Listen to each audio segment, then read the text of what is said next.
हाय दोस्तों, नूर the pharmacist आज एक नई वीडियो के साथ। दोस्तों आज की एक वीडियो है, वो है simple way to improve your communication. दोस्तों जब हम बात कम्युनिकेशन की करते हैं तो ऑल ऑफ सडन हमारे जहन में एक लैंग्वेज आती है and that is English language.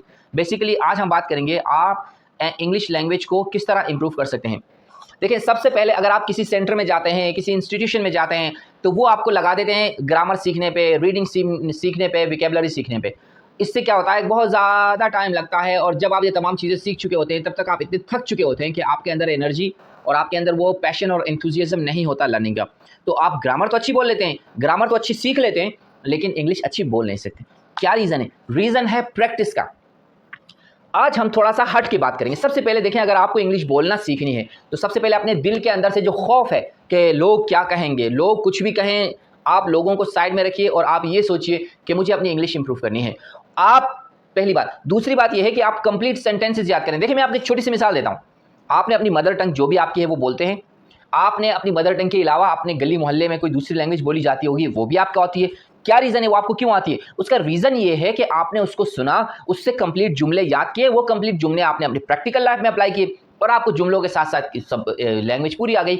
यही चीज़ आप इंग्लिश के साथ कीजिए। आप रोज़ 1, 2, 3, 4, 5 1 से लेके 5 तक के कंप्लीट सेंटेंसेस याद कीजिए कि for example what is your name? ठीक है।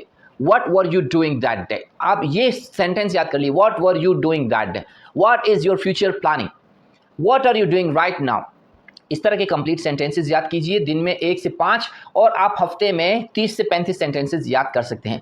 अब हफ्ते की जो एंड होता है वीकेंड पे आप उन्हीं सेंटेंसेस को दोबारा रिपीट कीजिए। जब आप किसी से बात कर रहे होते हैं यानी जिससे आप लर्निंग चाहते हैं, आप उससे एक रिक्वेस्ट कीजिए कि प्लीज़ जहाँ मुझसे कोई गलती हो रही है आप प्लीज़ मुझे करेक्ट कीजिए, मुझे अपनी मिस्टेक्स बताइए ताकि मैं इंप्रूव कर सकूँ और वही आपका जो पार्टनर है वो आपको इंप्रूवमेंट भी कर सकेगा।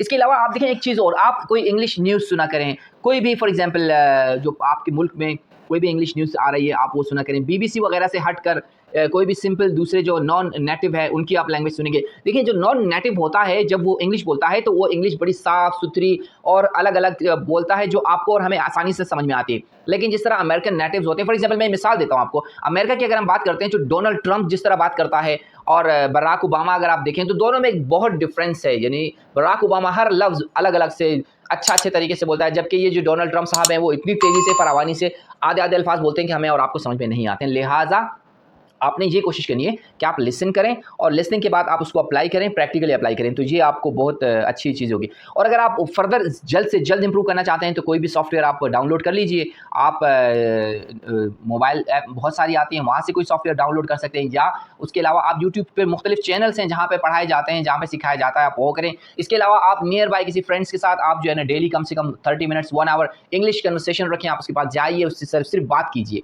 Irrespective of the question that you speak correct और इनकरेक्ट, क्योंकि जब तक आप गलत नहीं बोलेंगे तब तक आप सही नहीं कर सकते।